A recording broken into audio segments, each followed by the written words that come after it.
dans de nombreuses villes de France, notamment à Bordeaux, qui est la ville que nous avons choisie aujourd'hui. En 1958, Jacques Chaban-Delmas ferme la dernière rame de tram, la jugeant obsolète, dangereuse et gênante pour la voiture. 50 ans plus tard, le réseau est totalement redéployé. 200 000 personnes prennent leur tram chaque jour. La circulation a baissé, la circulation routière a elle baissé de 5%. Et l'émirat de Dubaï veut absolument s'offrir son tram. Reportage Nicolas Robida, Dominique Lemarchand.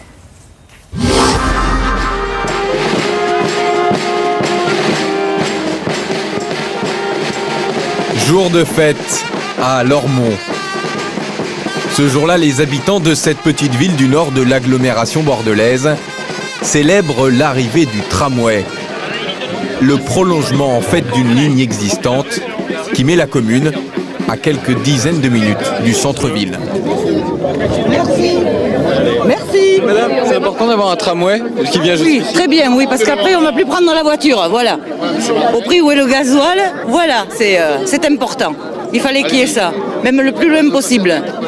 Des tramways en réponse au pétrole cher. Les élus des 3 nouvelles communes traversées le savent bien, même à 1,30 € le ticket. Ce matin, c'est d'abord la fête du pouvoir d'achat. Aujourd'hui, il y a des études qui montrent que le coût de l'essence représente quasiment un loyer aujourd'hui dans un budget d'une famille. Donc c'est énorme. Il y a beaucoup de personnes donc, qui sont vraiment mal par rapport à ces déplacements-là. Donc aujourd'hui, un tramway offre une possibilité d'aller à Bordeaux partout avec un coût réduit. Et donc c'est un investissement social parce que c'est permettre à toute la population, quel que soit son niveau, de pouvoir bénéficier de tous les attraits de la grande ville et d'aller sans problème pour leurs activités professionnelles, les études ou autres. Une inauguration en fanfare, 50 ans exactement après un enterrement de première classe.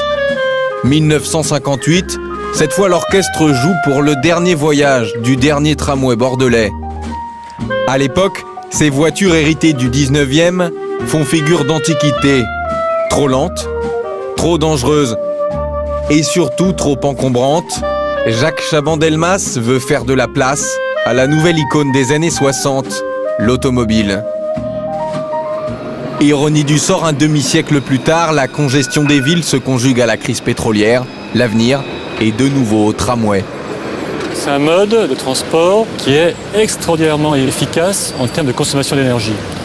C'est 10 fois plus efficace de se déplacer en tramway qu'en voiture. Il faut bien comprendre ça, parce que sur le tramway, il y a très peu de frottement. On est en contact rail-roue vraiment millimétrique. Bon, les moteurs électriques sont plus efficaces. Et puis, il y a plus de monde, évidemment, à la tonne transportée dans un tramway que dans une voiture. Et puis, on produit 0 CO2 avec le tramway.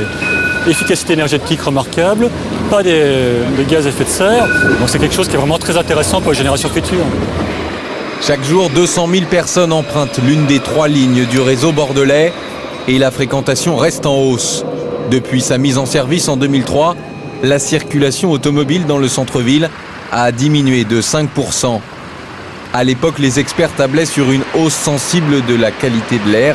5 ans après, aucune grande enquête n'a été réalisée sur ce thème. Mais les quelques indicateurs dont dispose la ville sont plutôt encourageants.